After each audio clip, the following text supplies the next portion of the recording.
Hello, welcome. Thanks for tuning in. My name is Danielle Ling. I am the Associate Editor at Property Casualty 360 and National Underwriter Property and Casualty Magazine.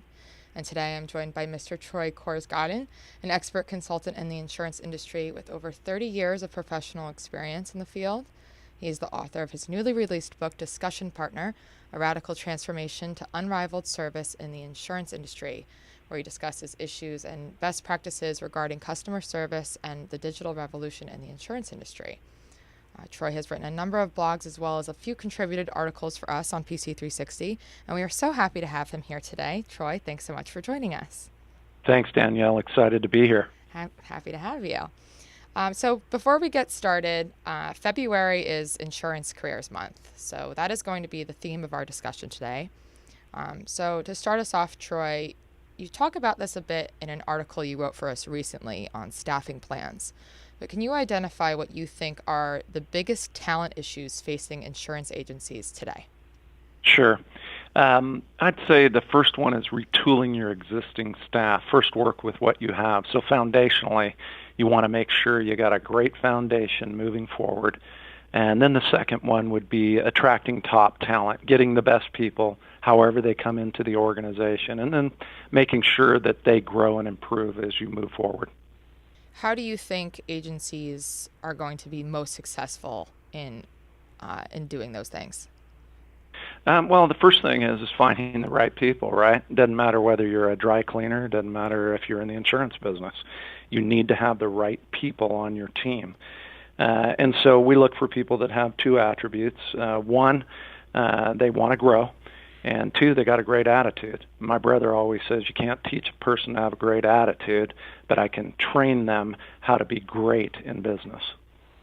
Attracting talent and retaining top talent. Where should agencies be looking? Should they be looking in untraditional places?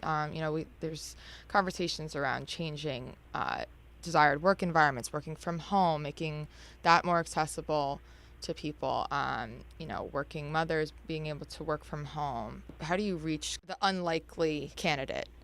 Sure. Let me give you the high-level view. For me, it's going where the people are. I mentioned dry cleaners. I get my dry cleaning, and I meet somebody one day that could brighten up a room just by leaving it. And the next day I go into the dry cleaner, and the next person has a great attitude. They're working with people that might be negative, but they still got a positive attitude. That's a target for me, right? And I've met them in the real estate business. I've met them in transportation. I meet them everywhere I go. Be a student of people. Get a feel for what they're like in their interactions with you and other customers, and you might be able to apply those same attributes right into your business. Not everybody's meant for the insurance business, but I think it's an exciting field, always was, and even more so today. Great. So a second careers topic I want to talk about today is a very popular one in the P&C industry, and it has to do with the talent crisis we hear about so often, right? Millennials aren't that interested in insurance, and the talent gap has been a looming issue we've been talking about for years. That's going to be a huge challenge for agencies and carriers of all sizes, for the next 5 to 10 years as baby boomers retire and millennials and Gen Xers aren't running to the insurance industry the way we really need them to. So first for recruiters and, also for those young professionals who maybe haven't figured out what they want to do as a career yet, give me your insurance careers sales pitch. Sure. What opportunities are out there? How can we get young professionals interested in insurance? Right. So I think that it's the opposite. I think it's an exciting field. The problem is we made it not so exciting. We kind of made it stodgy over the years, and we can't do that. We got to make sure that we let them know, when you wake up every day, you're going to learn something. When you wake up every day, you're going to help somebody. It doesn't matter whether you're in technology and insurance, doesn't matter whether you're in personal distribution, doesn't matter whether you're in the organization as an administrator. It's an exciting business. If you're bored, then you're boring because you're just not looking. But we do need to help them. We've done a disservice to our industry by making it stodgy and not so fun. And so when I look for people, I'm looking for people that want something where they can grow. They want something where they can be more. And I think millennials want to help people. And what a better business to be in than our business, because we help people every single day. So for agencies who are struggling with this, what would your advice be on the best ways to reach, seniors in college or, first year professionals and get them to come to their agency, or to get them to, see the long term, 40 years of opportunities in insurance? hmm So I think, like all parts of the business, recruiting, onboarding talent, making sure that they stay with you, that you have retention with them, is to set up a system. You need to retool the system if you have one, and you need to put a system in place if you don't. A system is a repeatable process, and in my mind, it's sustainable. I'm not in my office today, but I have a system that's there and it's going without me, right? And so everybody needs to work on the system. And part of that is attracting the talent through technology, attracting them through social media, attracting them through one-on-one. And we could talk about this subject all day long. Okay. So let's talk about just the state of the job market. What would you say some job opportunities are out there that are needed to be filled? And then on the other hand, where are some areas people may be struggling or jobs may not be as secure? Sure, I get calls all the time from executives that are looking for new opportunities. I talk to millennials that think about getting into the business, and there's this notion that, hey, unemployment's low, it's hard to find the right people. Hey, they're calling me. If they're calling me, they're looking for something. So if you've got a firm, whether you're in Little Rock, Arkansas, or Manhattan, or you're out in the middle of California where I'm at, people are always looking to better themselves, and those are the type of people you want. So is it competitive? Yes. Do you have to be more focused? Yes. But there's so much more opportunity than there was when I got into the business in 1983. And up until this point, everybody was recruiting for salespeople. And it's not about just sales anymore. And sales is important. I don't want to discount that. But it's not a shotgun spray anymore. You've got to be targeted. To find a discussion partner, somebody who is an advisor, you have to be looking in the right pools of people. And so is it tough? Yeah, it's tough.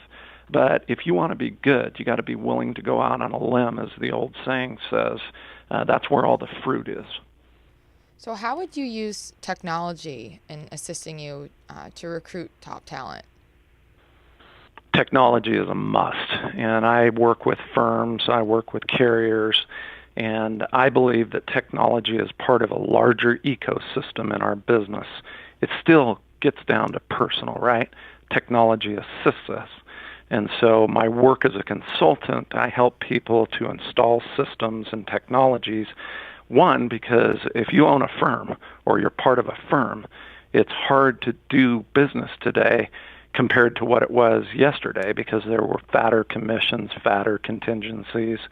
And as a carrier, you're forced to be in the same ballgame. And so the technology helps us to be more consistent and do more with less. And so for maybe smaller agencies or, newer agencies who aren't as accustomed or adjusted to, the tech revolution, how would you advise them on upping their tech game, getting in there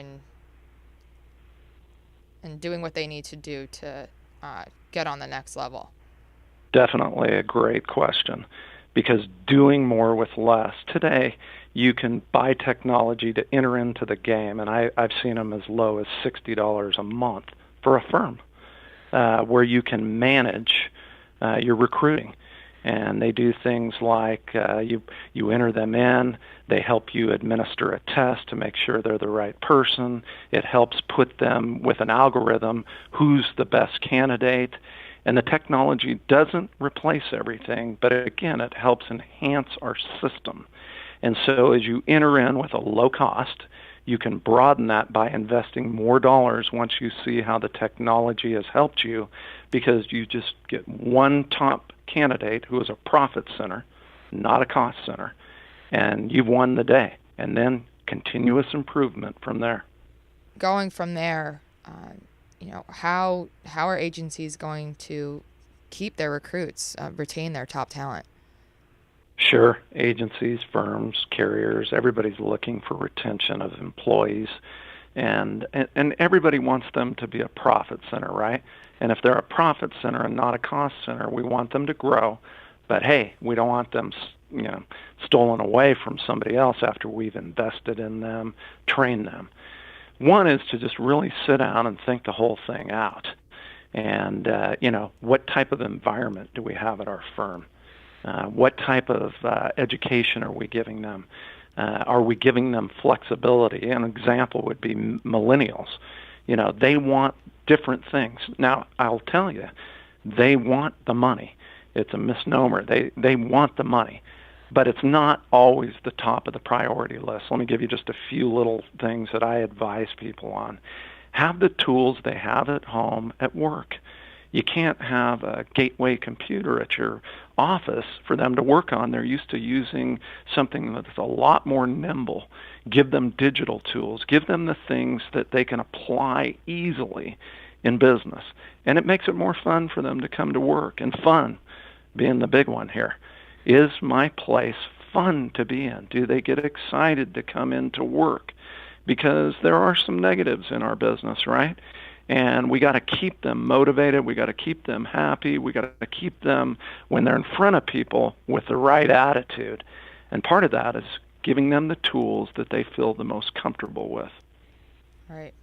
I was at the Gamma Iota Sigma conference in Chicago in October, and I spoke to probably 2 dozen juniors and seniors, just asking them the same question: What are you looking for in a career? What are you looking for in an insurance career?